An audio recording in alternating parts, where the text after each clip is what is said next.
एका व्यक्तीचा, एका मोठ्या नेत्याचा, महाराष्ट्राच्या देशाचा नागरिकाचा जर FIRच होत नसेल तर ही अतिशय दुर्दैवी गोष्ट आहे.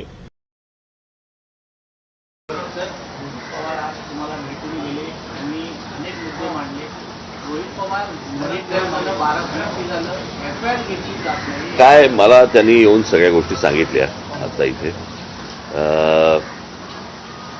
प्रश्न असा आहे की अजित पवार गेल्यानंतर अनेक संशयाची भूतं ही अजूनही फिरत आहेत त्या सगळ्या गोष्टींच्या अपघाताच्या मागे. मध्यंतरी मी कोणाशी तरी बोललो होतो की अपघात धोक्याने झाला का धोक्याने झाला हे अजूनपर्यंत महाराष्ट्राला समजत नाहीये.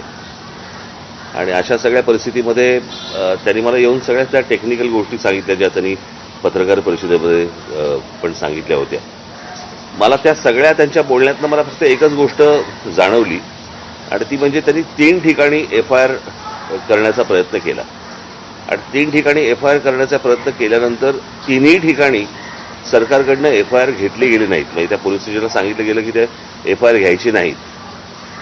मला इथेच जास्ती मला संशयाची सुई ज्याला आपण म्हणतो की बाबा इथे सरकारला असं का वाटतंय किंवा पोलीस स्टेशनला का घेऊ देत नाहीत. म्हणजे ज्यावेळेला ते मरीन ड्राईव्हवरती गेले त्या पोलीस स्टेशनला गेल्यानंतर तिथे तिथले जे कोणी अधिकारी होते ते त्यांचा FIR लिहून घेत होते, टाईप करत होते आणि टाईप करत असताना इतक्यात DCP आले तिथले आणि त्यांनी सांगितलं की नाही FIR लिहून नाही घ्यायचा म्हणून. तर हे कशासाठी आहे मला असं वाटतं याची उत्तरं जर समजा काही नसेल त्या तो निव्वळ अपघात असेल, जर तो घातपात नसेल, पण जर समजा त्यांच्या घरच्यांनाच कोणाला तरी जर समजा त्याबद्दल जर समजा काही संशय असेल किंवा चौकशी नीट व्हावी यासाठीचा तो समजा FIR त्यांनी जर त्यांना करायचा असेल तर त्याला अडथळे सरकारकडनं का आणले जात आहेत. आज सुनेत्राबाई तिकडे बसलेले आहेत, उपमुख्यमंत्री म्हणून बसलेले आहेत. मला असं वाटतं त्यांनी पण या गोष्टींचा विचार केला पाहिजे कारण त्यांचेच ते पती होते आणि त्यांच्याच पतीच्या अपघाताबद्दलचा हा FIR आहे आणि सरकारकडनं असा दबाव येतो की तुम्ही FIR घेऊ नका.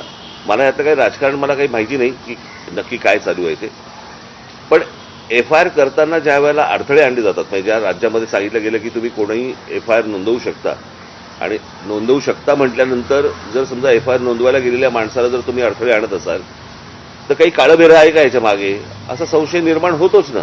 आणि मला असं वाटतं हे सरकारच संशय निर्माण करते. जर समजा त्यांना काही त्यांचं म्हणणं मांडायचं असेल, त्यांना जर FIR नोंदवायचं असेल आणि चौकशी त्या पद्धतीने व्हावी अशी जर त्यांची अपेक्षा असेल तर यात गैर काय.